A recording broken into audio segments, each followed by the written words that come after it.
Hello, in this video I'm going to show you how to enable or disable today notification in the reminders on iPhone.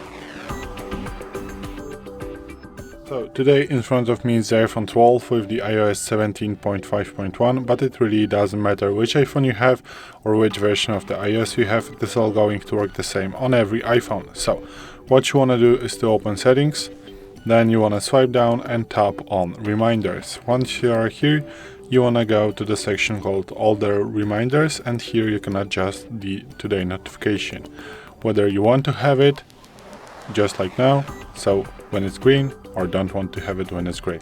So just tap on the button, now it's on, now it's off. So this is it. Thanks for watching. I hope this video helped you. If it did, please leave a like and consider to subscribe to our channel.